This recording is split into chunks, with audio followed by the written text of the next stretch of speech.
Hey guys, tonight we sink into something a little warmer, a little softer, and possibly more boring than any thunderbolt Zeus ever flung across the sky.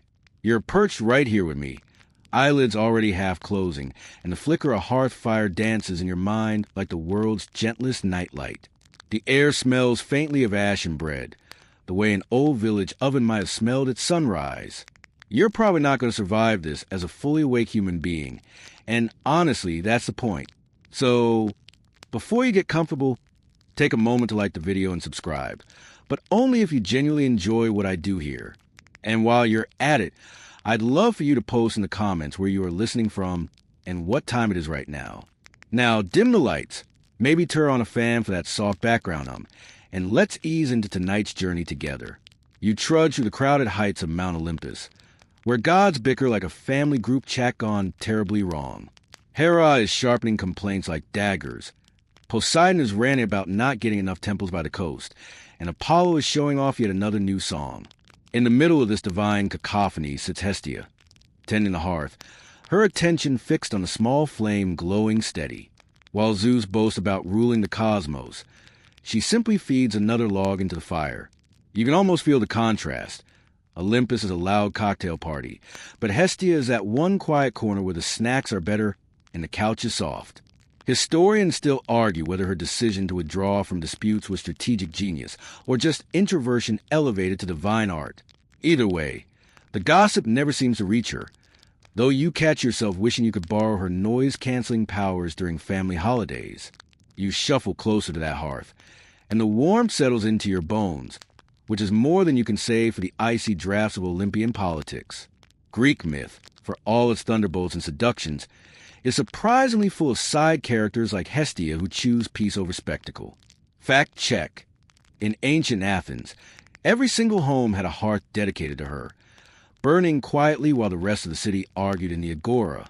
That's not flashy, but it's functional, kind of like Wi-Fi routers today. Nobody thanks them, but if they go out, chaos follows.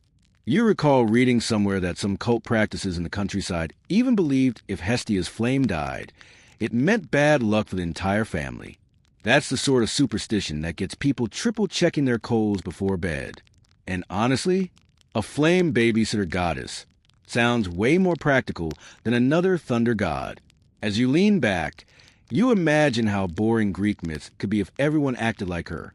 No scandals, no messy love triangles, no half-mortal demigods wrecking towns. Just quiet dinners, stories by the fire, and bread baking until it's golden. There's actually a quirky tidbit here.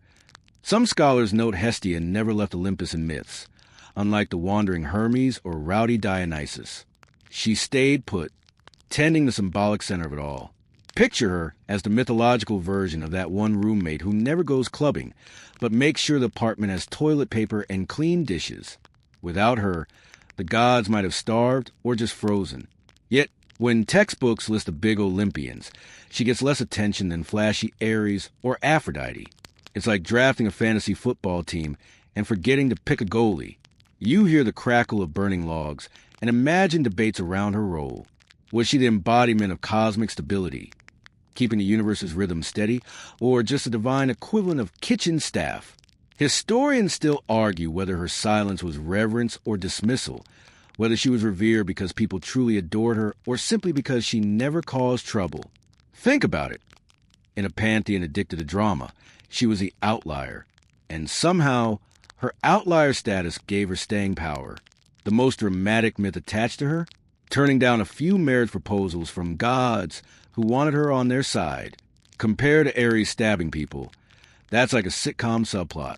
You wonder if bedtime stories about her were ancient Greek parents' way of telling kids, see, it's okay not to fight every battle. Just poke the fire and relax. The more you sit in this scene, the more you realize Hestia represents the part of mythology we rarely linger on, the ordinary magic of home. While scholars debate dates and rituals, you drift into sensory details. Bread baking on stone, smoke curling lazily toward rafters, children sleeping by embers. A fringe tidbit emerges from some sources claiming that during Pan-Hellenic festivals, towns would take fire from her main hearth to rekindle their own, ensuring unity across distances.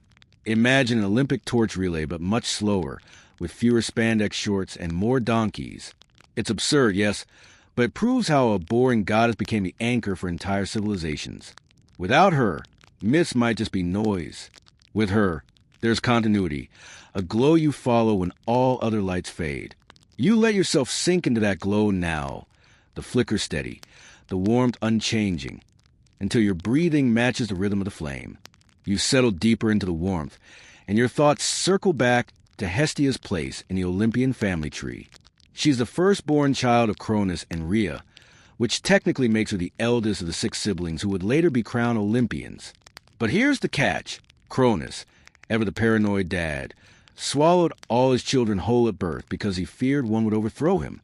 You picture poor baby Hestia as the appetizer, sliding into her father's stomach before Hera, Demeter, Hades, Poseidon, and Zeus followed.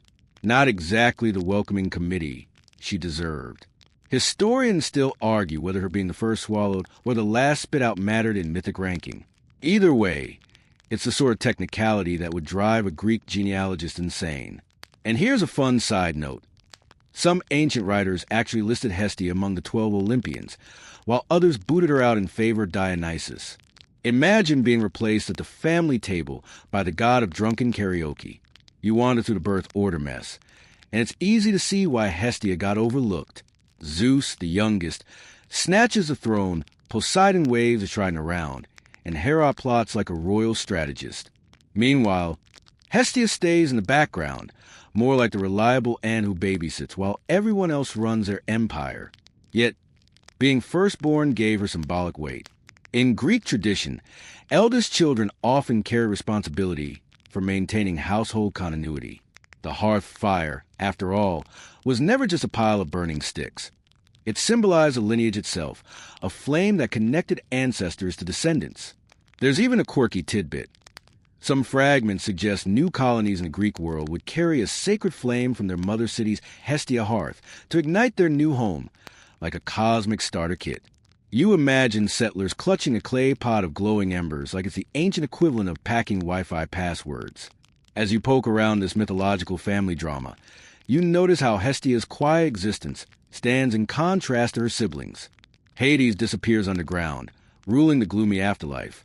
Poseidon rages in storms. Hera bristles with jealousy. Demeter cries over Persephone. And Zeus? Well, Zeus is busy creating soap opera-worthy scandals. Compared to them, Hestia seems like a background extra. But lean closer, and you realize her position as eldest wasn't erased. It was redefined. She becomes the still point in a chaotic wheel, the steady hand when the Olympians needed grounding. Historians still argue whether the Greeks intentionally downplayed her stories to emphasize the flashy gods, or whether her worship was so embedded in daily life that stories weren't necessary. Like electricity today, no one tells epic sagas about light switches, but we panic if they stop working. You drift into another sensory scene, the hearth as the literal center of Greek homes. Archaeological digs show how ancient households often had a central fire pit, blackened with soot from decades of use. Children played nearby, meals simmered, and prayers were whispered before the flames. Hestia wasn't just some divine abstraction. She was the warmth people gathered around every day. A fun fringe tidbit pops into your memory. Some regions of Greece swore oaths by Hestia instead of Zeus, because her steadiness seemed less corruptible than the storm god's temper. That's the equivalent of choosing your grandma's word over a politician's promise. In a pantheon full of tantrums and betrayal, maybe the eldest sibling's quiet flame seemed more trustworthy. You lean back, reflecting on what it means to be firstborn but forgotten, oldest yet invisible. Hestia's story whispers to anyone who's ever been overshadowed by louder siblings or colleagues. She's proof that quiet endurance outlives fireworks. Scholars still debate whether she should count among the canonical 12 Olympians, but the people who lit their kitchens and public halls with her flame never doubted her importance. And in one of those delightful contradictions mythology loves, Hestia, the goddess with the fewest dramatic tales, left the most enduring mark on ordinary life. You smile faintly, imagining her sitting through another Olympian council, while everyone yells, stirring the fire and thinking, I was born first, and I'll be here long after you tire yourselves out. The flame crackles softly, steady as your breath, the rhythm of eldest responsibility echoing in your ears until your thoughts blur. You're still resting by the firelight, and now you drift into the choice that defined Hestia's essence. She gave up a throne for the hearth. Imagine that, on Mount Olympus, where every god scrambled for power, prestige, and juicy myths, she politely stepped back. The story goes that when the gods were dividing honors, Hestia surrendered her seat to Dionysus, god of wine, chaos, and questionable decisions. She didn't fight, didn't throw a lightning bolt, didn't even pout. She chose the hearth instead of the council chamber. Historians still argue whether this was mythological evidence of shifting religious priorities, more vineyards and revelry, fewer quiet kitchens, or whether it was simply narrative convenience. Either way, you can almost picture her saying, "You guys have fun with the cosmic politics. I'll be here making sure nobody freezes." Honestly, if you've ever skipped a work meeting to stay home with soup and Netflix, you've already reenacted this divine decision. You stir the embers in your mind and realize how radical that choice was. In Greek society, power wasn't just about brute force, but about visibility. The Olympian throne room was like a celebrity talk show, and Hestia decided she'd rather stay off-screen. Yet this retreat amplified her quiet influence. Every hearth in Greece became her temple. The hearth wasn't just for cooking. It was where sacrifices began, where guests were welcomed, where newborns were formally introduced to the household gods. That's a mainstream fact. Greek homes ritually presented newborns to Hestia's fire, symbolically grafting them into family continuity. Contrast that with Zeus hurling thunderbolts at mortals who looked at him funny. Who feels more relevant to daily life? The guy with storm management issues, or the goddess who warmed your bread every morning? You think about how mythology usually glamorizes conquest and conflict. Ares, the god of war, struts around with blood on his hands. Athena, goddess of wisdom, makes sure her PR spin stays sharp. But Hestia's narrative is built on absence. Absence of drama, absence of scandal, absence of battles. There's a quirky tidbit here. In Delphi, one of the most sacred sites in Greece, a perpetual flame for Hestia was kept burning at the temple of Apollo. Pilgrims came for prophecies but relied on her flame for orientation. She was the infrastructure, the stable Wi-Fi connection that nobody writes an epic about, but everybody panics over if it drops. It's the divine equivalent of running water. No headlines until it stops flowing. You smirk at the thought. Hestia might just be the world's first introvert influencer. You wander into the implications of her sacrifice. By choosing hearth over throne, Hestia turned power inside out. She showed that ruling didn't require lightning, oceans, or armies. Sometimes it just meant sitting still and tending a flame until everyone else realized they needed you. Historians still debate whether this reflects early Greek admiration for domestic virtues or a patriarchal attempt to relegate female deities to household spheres. Was Hestia powerful because she embodied cosmic stability, or was she sidelined because she wasn't flashy enough for mythmakers? The ambiguity lingers like smoke in rafters. Either way, she proves that influence doesn't always look like Zeus's thunder. It can look like bread rising slowly, steadily, unavoidably. You sink further into the soft glow of her choice, and the scene sharpens. The hearth is the safest place in a noisy world. In myths, gods and heroes storm through wars, jealousies, and betrayals.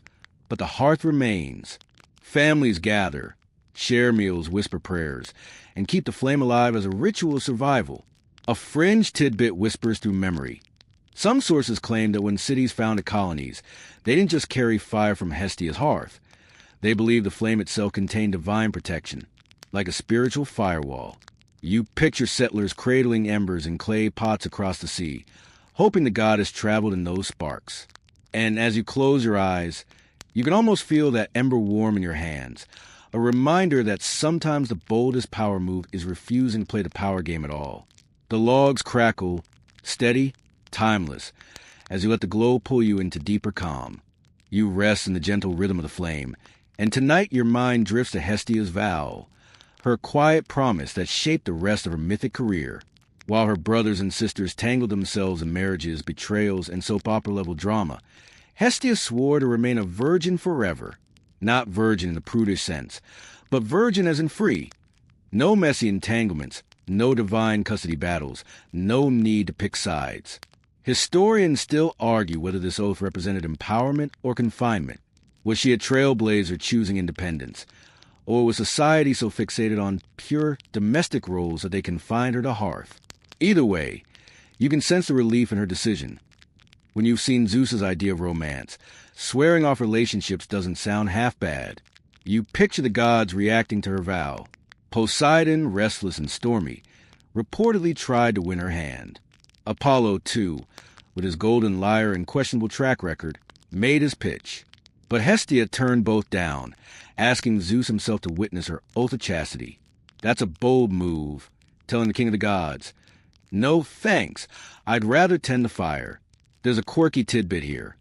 Some sources say Zeus, instead of punishing her, actually respected her choice and granted her the central hearth of Olympus.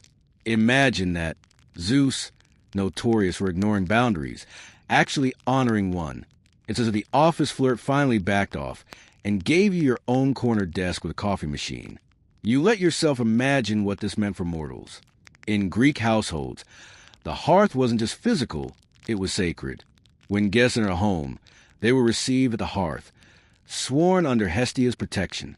By aligning herself with virginity and neutrality, Hestia embodied hospitality without favoritism. A mainstream fact echoes here. Before any banquet, offerings were given first to Hestia. No toast to Zeus, no libation to Dionysus, until the hearth fire was honored. That sequence mattered. It symbolized peace before passion, order before chaos. And you can almost hear her whisper through the centuries. You can party, fight, or argue later, but first, let's keep the fire lit. Your thoughts drift toward how her vow also functioned as a peace deal. In a pantheon where every god took sides, Athena supporting heroes, Hera plotting revenge, Ares charging into battles, Hestia refused to be pulled in. She declared neutrality long before Switzerland thought it was cool. Historians still debate whether this neutrality made her politically weak or cosmically essential. After all, every conflict still ended with families retreating to the hearth, towns lighting their public flame, and sacrifices beginning at her fire. It's a paradox. By refusing to engage, she became unavoidable, like the Wi-Fi router again. You don't think it, but if it shuts off mid-Netflix, the whole house riots. You sink deeper into this paradox and feel how soothing it is. Imagine the chaos of Olympus. Thunder shaking the sky, storms ripping the sea, jealous goddesses plotting in whispers. And then, in the corner, Hestia sits cross-legged, poking the embers, flames steady, eyes calm. A fringe tidbit floats in. Some late philosophers even suggested Hestia wasn't just a goddess of hearths, but a very cosmic center, the unmoving axis around which the universe spun. Not a bad upgrade for someone who dodged suitors. You imagine her smile, amused, as she adds another log to the fire, knowing that while everyone else was chasing glory, she was quietly holding the world together. And with that thought, the warmth of her vow wraps around you like a blanket, heavy enough to lull you towards sleep, light enough to keep you breathing easy. You linger in the glow, and the flicker of flame now shifts into the image of ordinary Greek homes. Small clay walls, wooden beams, a fire pit at the center, smoke curling upward through an open roof. This is where Hestia truly lived, not in the noisy throne room of Olympus, but in the everyday heart of domestic life. Every home, no matter how humble, honored her. The hearth was the Wi-Fi router, the kitchen stove, the family altar, all rolled into one. A mainstream fact. Greek rituals demanded that no meal began, no prayer was spoken, and no sacrifice was offered without first invoking Hestia. She was a soft knock at the door before entering, the whispered grace before bread was broken. Without her, life felt incomplete. You sit in that recognition and feel how her presence hummed in every room, even when myths barely spoke her name. You walk into one of those homes in your imagination, sandals crunching on packed dirt, and find the hearth glowing in the center. Around it, children gather, listening to their grandmother's stories of heroes and monsters, but all under Hestia's flame. The fire isn't dramatic. It doesn't roar, doesn't blaze. It just hums, steady and warm. A quirky tidbit arises. In some households, ashes from a hearth were spread around doorways to keep out evil spirits. Superstition maybe, but it shows how the goddess was woven into daily protections. You picture a child carefully drawing a line of ash at the threshold, a bedtime ritual far quieter than Zeus's thunder, yet far more practical. You notice that in city life, too, Hestia's presence extended beyond private homes. In the Prytanean, the town hall of Greek cities, there was always a public hearth sacred to her. That flame symbolized the community itself, uniting citizens in a shared warmth. Historians still argue whether these civic hearths function more as political symbols or genuine religious devotion, but either way, they mattered. When new colonies were founded, fire was carried from the mother city's hearth to ignite the new settlement's flame. You imagine a clay vessel filled with glowing embers bouncing along a ship's deck while sailors prayed for calm seas. It's the ancient equivalent of exporting culture via USB drive, except instead of files, you're uploading fire. You feel the layering of meaning. The hearth wasn't only about food or warmth, but about belonging. Births were celebrated by presenting infants to Hestia's fire. Deaths mourned with offerings placed upon her flame. Marriages, too, often had symbolic gestures at the hearth, binding couples under her watch. That rhythm of life, birth, union, death, was threaded through her steady presence. And the irony strikes you. While epic poets obsess over Achilles' wrath or Odysseus wandering, most Greeks live their lives by the quieter cadence of Hestia's flame. A fringe tidbit floats in here. In some rural villages, they believe that if a hearth's fire went out unintentionally, the household's luck was broken until it was relit from a neighbor's flame. It wasn't just with burning. It was continuity itself, fragile yet enduring. You sink deeper into that image. Night falls, streets darken, but the hearth glows steady in every home. Mothers tend soup, fathers tell stories, children drift off to sleep by its warmth. And in every flicker, Hestia is present. Not a goddess of spectacle, but a subtle anchoring. Historians still debate why her myths were so few. Was she too ordinary to inspire epics, or was her essence so deeply embedded in daily ritual that stories weren't needed? Maybe both. You imagine her smiling faintly in the firelight, content with obscurity, knowing that unlike Zeus's lightning which comes and goes, her warmth endures as long as humanity keeps a flame alive. The crackle lulls you again, reminding you that sometimes the most sacred gods are the ones hiding in plain sight, in bread crusts, in smoke trails, in the steady heartbeat of fire that never goes out. You drift now from the hearts of private homes into the larger stage of the city. Picture the polis, the bustling Greek city-state, with its noisy markets, crowded temples, and narrow streets filled with gossip. At the very center of it all, there stood the Prytanean, the public hearth where Hestia's flame burned perpetually. This wasn't just a municipal ornament. It was the city's beating heart. The fire tied citizens together, reminding them that beyond politics, trade, and petty quarrels, they shared one flame. A mainstream fact here. When new colonies were founded, settlers carried embers from that civic hearth to light their new city's fire, symbolizing an unbroken link back home. You imagine them balancing clay vessels on shaky ships, praying those embers didn't sputter out. It's less heroic than Theseus slaying a minotaur, but far more critical for civic identity. You wander through one of these public halls in your imagination. The floor is stone, walls echoing with footsteps, but the hearth burns steady in the middle. Citizens approach it for rituals, magistrates gather around it before decisions, and travelers are welcomed there first, as though shaking hands with the city itself. There's a quirky tidbit. Some historians suggest the Prytanean doubled as a kind of ancient Airbnb for honored guests. Free meals, courtesy of the city, by Hestia's flame. Imagine arriving in Athens, dusty from the road, and instead of hotel check-in, you're offered a seat by the sacred fire. Its hospitality elevated to divine protocol, and Hestia is a silent hostess who never fails. You feel how this civic hearth also created a kind of invisible contract. Citizens didn't just share streets or laws. They shared fire. It was a daily reminder that their unity wasn't abstract.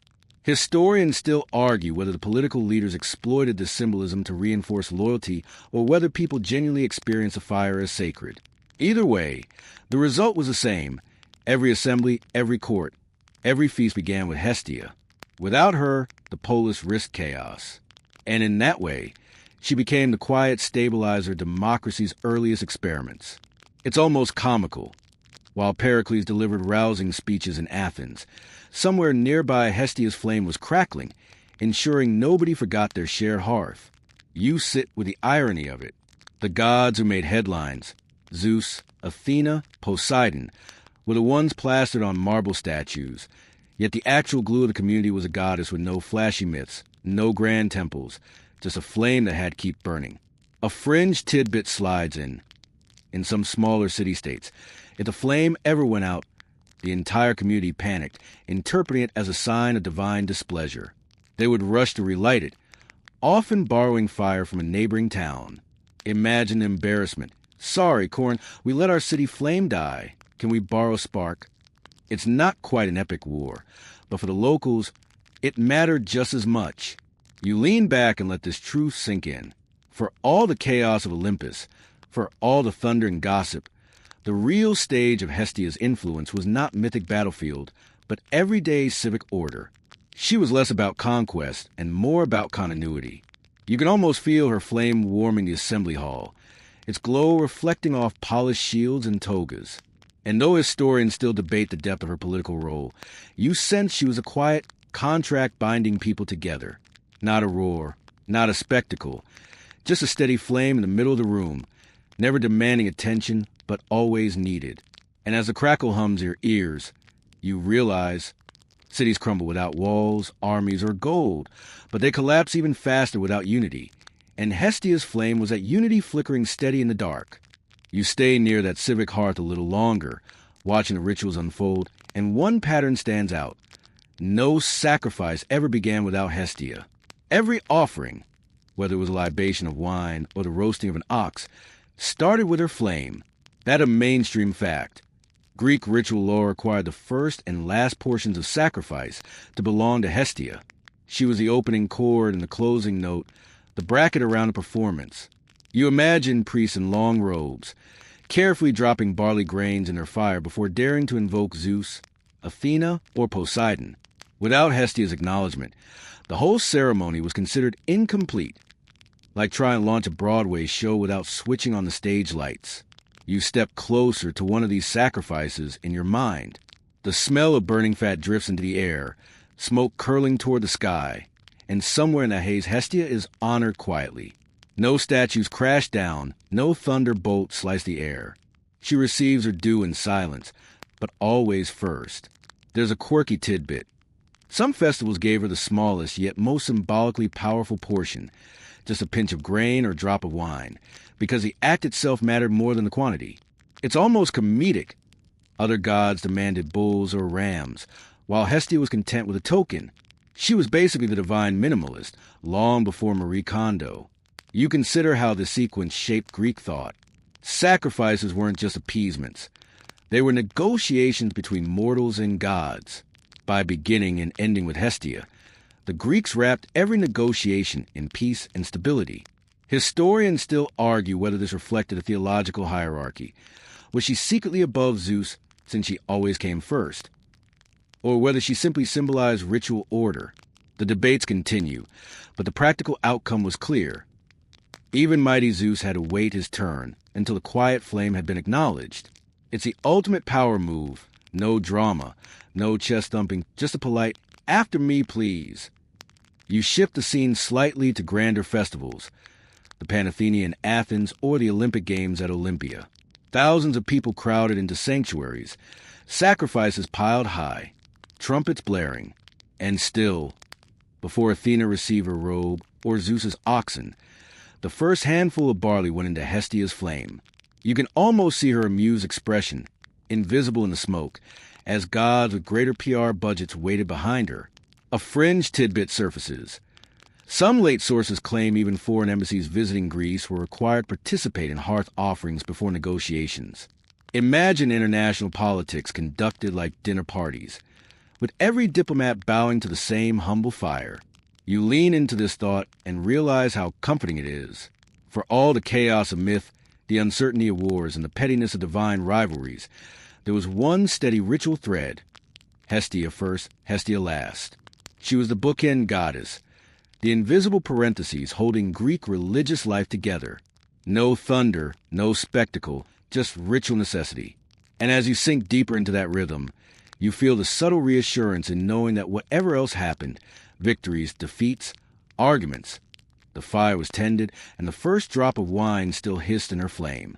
The crackle echoes like a heartbeat, slow and steady, reminding you that beginnings and endings always belong to the quietest goddess of them all. The fire hums on, and now your mind drifts to the thinkers, those ancient philosophers who couldn't leave any idea alone. They sat cross-legged, arguing in smoky halls, and even Hestia's quiet flame wasn't spared from debate. Was she just a goddess of domestic kitchens? Or was she something bigger, a symbol of cosmic order itself? A mainstream fact here. Plato himself, in his dialogue Cratylus, hinted that Hestia's name derived from essence or being, as though she represented the unmoving foundation of existence. You imagine him squinting into the fire, claiming, "See, she's not just heating soup. She's the center of the universe." Historians still argue whether the Greeks truly believed this or whether it was philosophers being, well, philosophers stretching metaphors until even the gods rolled their eyes. You shuffle closer to the scene of these debates. In one corner, a Stoic is muttering that Hestia is the logos, the divine rational order holding the cosmos steady.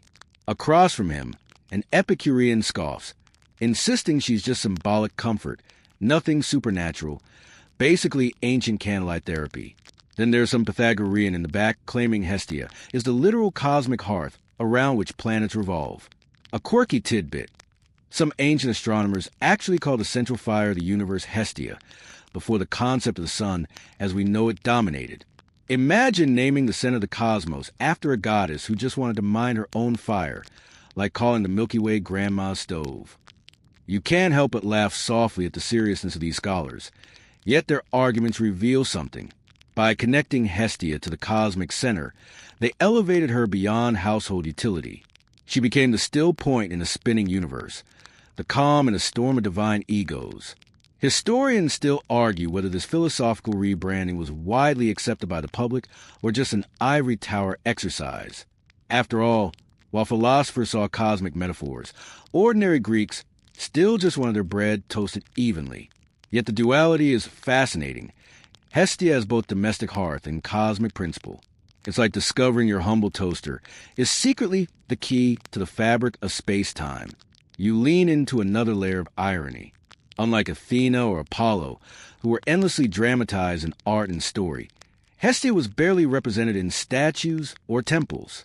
She was too abstract, too shapeless. And yet, philosophers use that very absence to make her more universal.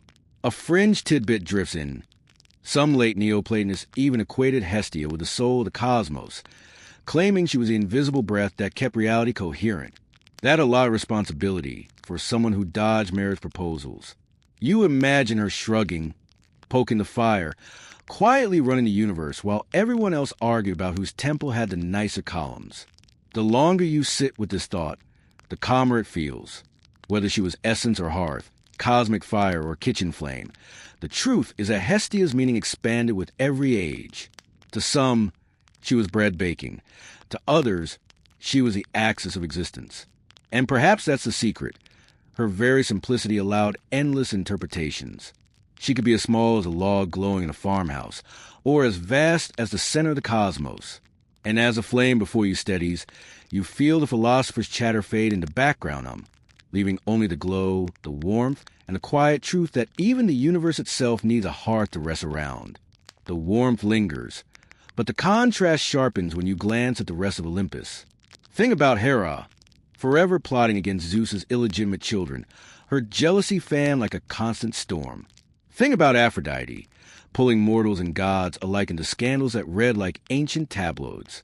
And then there's Ares, charging into wars bloody and boastful like a divine teenager who never grew up. Against that chaotic backdrop, Hestia's record is astonishingly blank. No feuds, no affairs, no vengeful curses. A mainstream fact. She's one of the only Olympians without a single major mythic scandal. In a pantheon that treated drama like oxygen, she managed to breathe quietly on her own terms. You stroll mentally through those famous myths, and it's almost comical. Zeus disguises himself as swans and showers.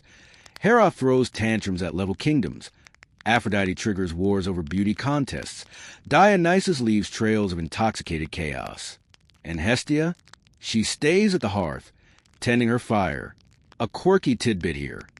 One of her rare mythic moments was simply saying no to suitors, as if her greatest act of defiance was politely declining invitations. It's like being the one friend in the group chat who never gets dragged into drama because you just leave your phone on silent. You can almost hear scholars puzzling over this. Historians still argue whether Hestia's absence from myths reflects her insignificance or her transcendence. Was she forgotten because she lacked action-packed tales? Or was she so embedded in daily ritual that she didn't need stories? It's a debate that persists. Gods like Apollo needed flashy myths to maintain relevance, but Hestia existed in every household flame. She was living myth, embodied in each meal cooked and each guest welcomed. Maybe she didn't need gossip to survive. She had embers in every home as her eternal fan club. You tilt the thought and see how refreshing her non-scandals actually are. Imagine if Olympus were a reality TV show. Hestia will be the quiet cast member who never screams in confessionals, but still holds the house together because she pays the rent on time. A fringe tidbit. In some later traditions, she was even called the least troublesome of all gods, a title that might not sound glorious, but was probably the highest compliment you could receive on Olympus.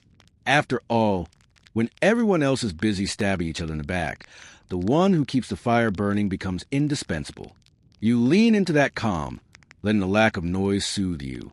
While myths overflowed with betrayals and blood, Hestia offered vision of stability, like an eternal pause button. She didn't storm cities, didn't seduce mortals, didn't spark wars. She just kept the flame alive. And perhaps that was the point. In a world addicted to chaos, she reminded people that peace was possible, even sacred. You sink further into that truth, watching the firelight steady your breathing, and realize that sometimes the best myth is the one without drama, the quiet flame that never flickers, no matter how loud the world becomes.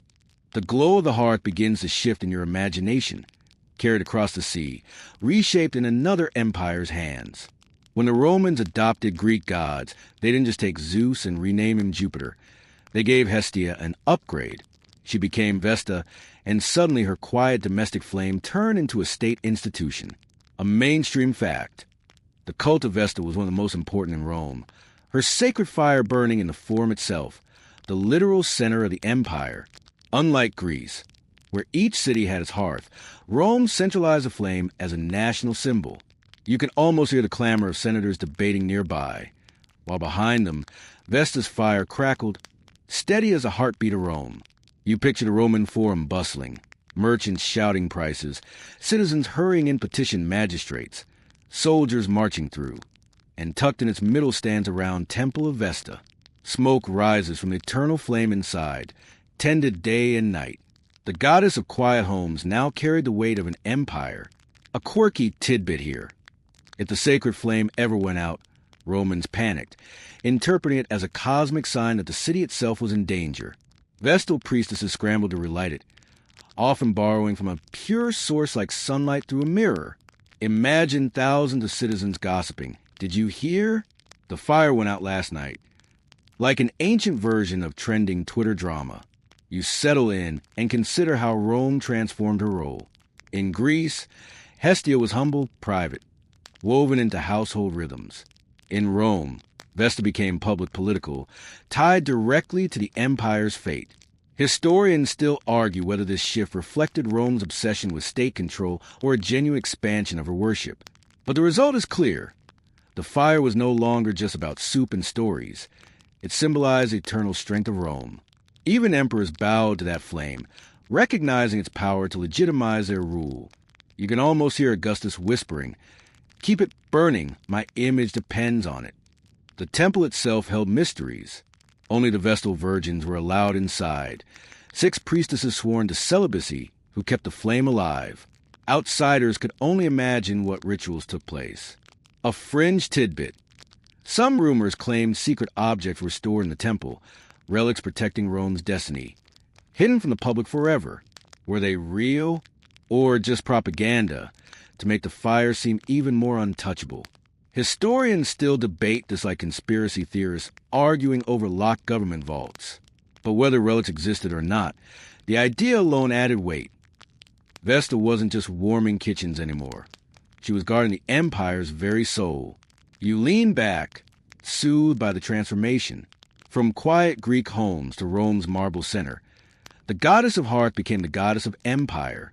She didn't change. She was still the flame, but Rome magnified her until every citizen felt her presence. And as you imagine the eternal fire flickering against stone walls, guarded by silent priestesses, you realize her journey is a reminder. The simplest forces, warmth, food, safety, can become the foundation of entire civilizations. The crackle of Vesta's fire hums your ears now, a whisper across centuries, reminding you that empires fall, wars end, and rulers fade, but the hearth flame endures, steady as her breath in the dark. The flame stays steady in your thoughts, but now your attention shifts to the guardians who kept it alive, the Vestal Virgins. In Rome, these priestesses weren't just anonymous caretakers. They were celebrities in their own right, chosen as little girls, often from noble families. They vowed to remain chaste for 30 years of service. A mainstream fact. During their term, they enjoyed privileges unheard of for Roman women, freedom from male guardianship, the right to own property, and even reserved seats at public games. Imagine a patriarchal society where almost no woman had a public role, and then picture 6 young women walking to the forum with everyone stepping aside. That was the strange authority of the Vestals. You wander into their daily life, and it's a mix of sacred duty and political spotlight. They tended the flame, drew water from special springs, and prepared sacred substances for rituals. If the fire went out on their watch, punishment could be severe: floggings, humiliation, even whispers of worse. And yet, the reward was status. Carriages carried them through Rome. Their word could free condemned prisoners, and their touch was thought to bring blessings. A quirky tidbit. If a Vestal accidentally brushed against someone being led to execution, the prisoner could be pardoned instantly. Imagine that power. One absent-minded stroll could flip the fate of a life. You reflect on their vow of chastity. To the Romans, their purity symbolized the stability of the state itself. Breaking it was unthinkable. Historians still argue whether their celibacy was meant to elevate them above politics or to keep them controlled. But the stakes were terrifying. If a Vestal broke her vow, the penalty was live burial, since spilling her blood was forbidden. The irony is brutal. Guardians' eternal fire, punished with eternal darkness. Yet despite the danger, families still fought for the honor of having a daughter chosen. The role meant prestige, and perhaps more importantly, closeness to power. You picture the intersection of faith and politics here. Senators and emperors leaned on the Vestals for legitimacy. Their presence at ceremonies was essential. Their approval a silent stamp of divine order. A fringe tidbit whispers in. Some emperors bribed or threatened Vestals to support their political moves, because undermining them would look like spitting on the gods. The priestesses were pawns and players at once, caught in the paradox of sacred neutrality and political leverage. It's the kind of tension that makes you wonder how much of religion was faith and how much was performance. You sink deeper into the image of their temple. The fire glows against polished marble, shadows flicker over solemn faces, and the silence of Vestals carries weight heavier than speeches in the Senate. For all the chaos of Roman politics, assassinations, coups, civil wars, the flame remained, tended by women whose power was both fragile and immense. And as you imagine the soft footsteps of a Vestal crossing the forum at dusk, you feel the strange calm of their paradox. Chaste yet powerful, vulnerable yet untouchable, guardians of fire that outlasted empires. The crackle soothes you again, a reminder that sometimes the most silent figures in history carry the loudest influence. The Roman marble fades, and you return to the present, where fireplaces and kitchens still hum with echoes of Hestia's quiet flame. Even if people no longer pour libations before dinner, the idea of gathering around a warm center endures. A mainstream fact. In modern English, the word hearth still carries connotations of home and family, a survival of our ancient domain. You picture a family today sitting around a dining table, candles flickering, stories weaving through laughter. That moment, simple and unremarkable, is her legacy smoldering in modern life. You wander into another room, this one filled with flickering electric stoves and LED candles. Even stripped of smoke and wood, the glow remains ritualistic. Kitchens are still the center of homes, where guests inevitably end up, no matter how fancy the living room. A quirky tidbit comes to mind. In some rural parts of Greece today, newlyweds still light a candle at home to symbolize the beginning of their shared hearth. That's not Olympus thunder or Roman marble pomp, just a borrowed flame glowing in a new kitchen. The goddess may not have temples anymore, but she lingers in these little habits. You lean into the imagery of holiday traditions. In winter, families cluster around fireplaces, stockings hung, logs crackling. In Asia, kitchen gods are honored before New Year, another echo of domestic divinity. Historians still argue whether these parallels mean Hestia's archetype was universal or simply that fire itself is too essential not to become sacred.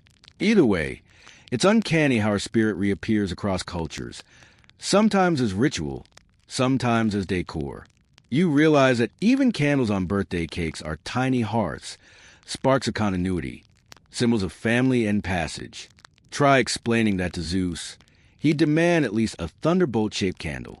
You glance at urban life, where central heating hums through vents, but people still gather around flame substitutes. Restaurants place candles on tables, spas light them for calm. Even YouTube runs hours-long fireplace loops for background comfort. A fringe tidbit. One viral livestream of fireplace in New York during Christmas drew millions of viewers who tuned in simply to hear logs crackle. That's pure Hestia energy. Silent, steady, no scandal, just the comfort of a flame. It's almost comedic that in the age of smartphones and AI, people still click to watch what burn in a loop. You breathe deeper, realizing that Hestia never really vanished. She just shifted form, flickering in kitchens, fireplaces, and screens. Her myth was never about conquest, so it didn't need armies to keep her alive. It was about presence, warmth, and stability, and those never go out of style. You sit in that realization, comforted by the thought that every time someone lights a candle for dinner, sets a fire on a cold night, or gathers family in the kitchen, they're unknowingly keeping her flame alive. The glow steadies you again, modern and ancient blending, reminding you that gods may fade, but the hearth, real or symbolic, remains the anchor of human life. The glow flickers stranger now, pulling you toward the odd corners of scholarship where imagination wanders off the map. Not all discussions of Hestia stay grounded in archaeology or ritual. Some spiral into the fringe. A mainstream fact anchors us first. Hestia is consistently one of the least represented Olympians in surviving art. Few statues, few temples, barely any iconography. This absence has fueled wild theories. Historians still argue whether the scarcity means she was too abstract for sculptors or whether her worship was so ingrained in daily life that grand monuments weren't needed. Either way, her invisibility invites speculation like moths to a flame. You hear some eccentric voices in your mind. Fringe theorists claiming Hestia was more than a goddess, that she encoded hidden cosmic truths. One quirky tidbit. A handful of modern mystics suggest her fire symbolized not just a hearth, but an early awareness of atomic energy, the spark at the core of matter. Others spin stories of quantum hearths, suggesting that ancient people sensed the universe's fiery center long before physics caught up. You smirk. It's hard to imagine toga-wearing philosophers chatting about subatomic particles, but the metaphor does glow with charm. You stumble across even wilder territory. A few esoteric writers claim Hestia was connected to secret cults that guarded UFO-like wisdom, with a hearth serving as a beacon for sky visitors. That's the fringe tidbit that makes you raise an eyebrow.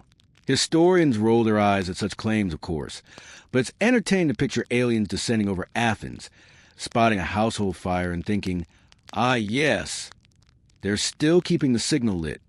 It's absurd, yet the hearth as a cosmic lighthouse does have a sleepy poetry to it. You drift back to calmer scholarly debates, where the fringes meet philosophy. Some argue Hestia's fire was symbolic of consciousness itself, steady, glowing, needing constant tending. Others wonder she was an imported deity from older, pre-Hellenic traditions, absorbed into Greek myth with her edges blurred. Historians still debate whether her cult began with the Indo-European sacred fire rituals or whether she was uniquely Greek. Like smoke, her origin slipped to the fingers of certainty. Curling into speculation, you let all these oddities swirl together. The sober fact of her absence in art, the quirky atomic comparisons, the outlandish alien beacons. And yet, in the middle of it, the hearth glows steady. Maybe that's the secret. The less you can pin her down, the more space she fills with meaning.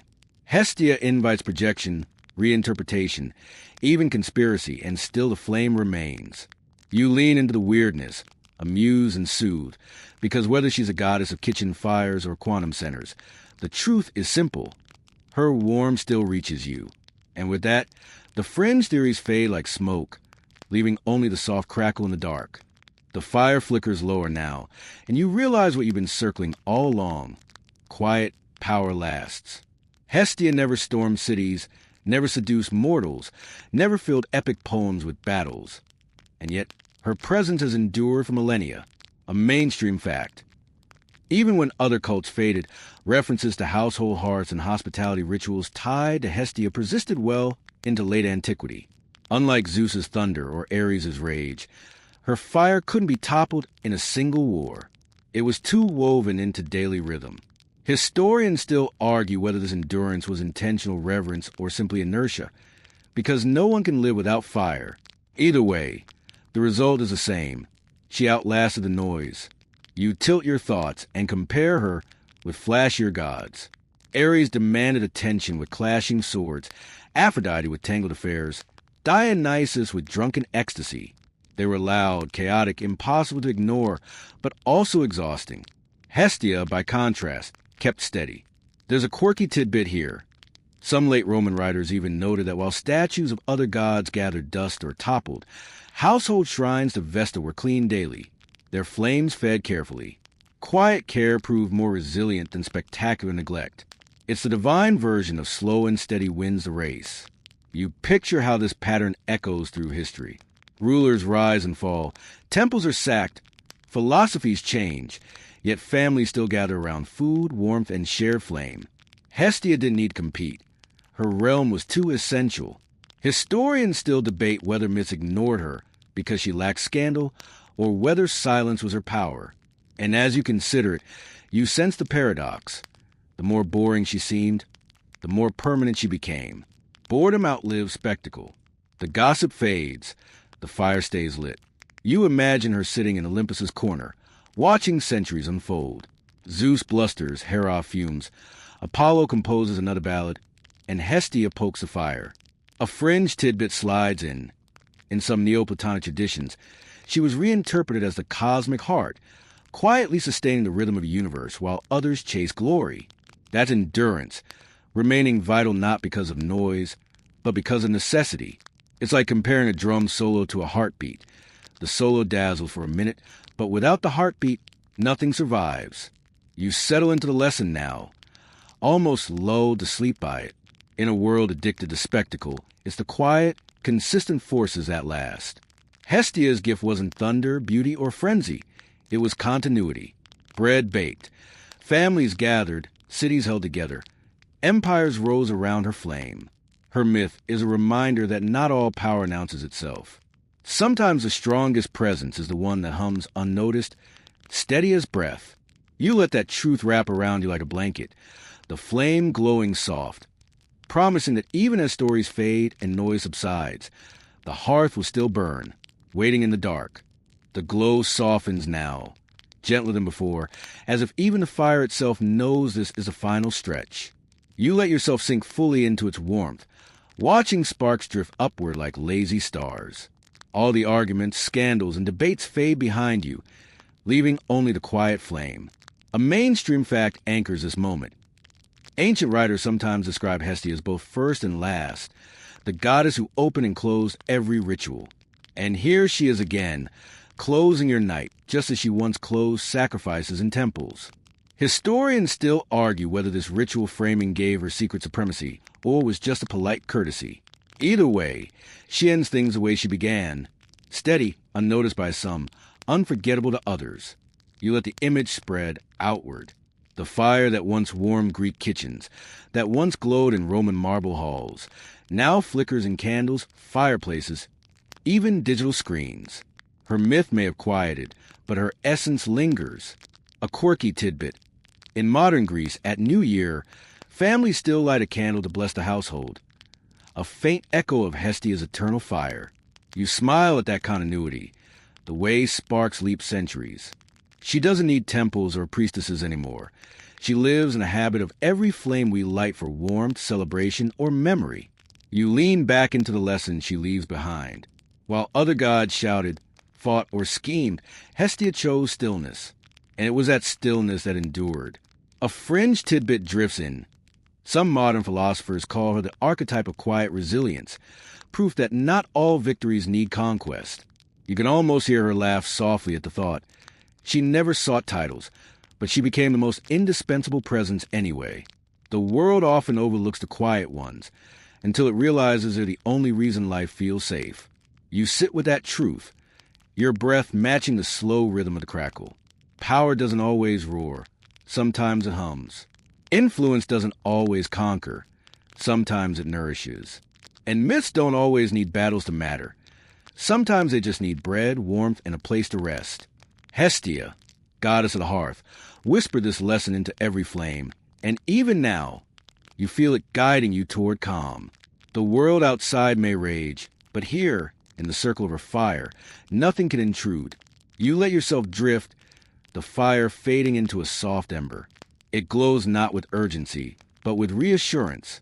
You're safe here, wrapped in the oldest comfort humanity has ever known. And as your eyelids sink heavier, the last sparks of Hestia's hearth blur into your dreams. The scandals of Olympus dissolve, the arguments of scholars fade, and all that remains is a quiet flame, steady as your heartbeat. You are at home in the story now, carried by warmth, ease into stillness, ready for sleep. The fire is low now, just a faint shimmer, its crackles soften into the gentlest hum. You feel yourself sinking with it, as though your whole body is glowed with the same warmth. The air is calm, the noise of gods and history far away, and only the rhythm of your own breath remains. Each inhale draws in comfort. Each exhale lets go of the weight of the day. The hearth fades from stone and wood into something more abstract, an ember resting deep within you. You carry it effortlessly, a reminder that no matter how loud the world grows, there's always a still center waiting for you. Hestia's gift is not a story of battles or triumphs, but of rest, of fire that never fails, of safety that hums without needing to announce itself. As your thoughts slow, sentences stretch longer, softer, until they feel less like words and more like gentle waves on the edge of sleep. The goddess who once guarded every home and every city hearth now tends a small flame of your rest. You are part of that ancient continuity, one more soul soothed by her quiet presence. So allow yourself to drift. The fire is steady. The night is safe. The stories are finished. Let the glow soften your eyes. Let the warmth cradle your breath. And let the silence carry you deeper. You are held in the oldest sanctuary of all, a hearth, a home, a flame that has always burned and always will.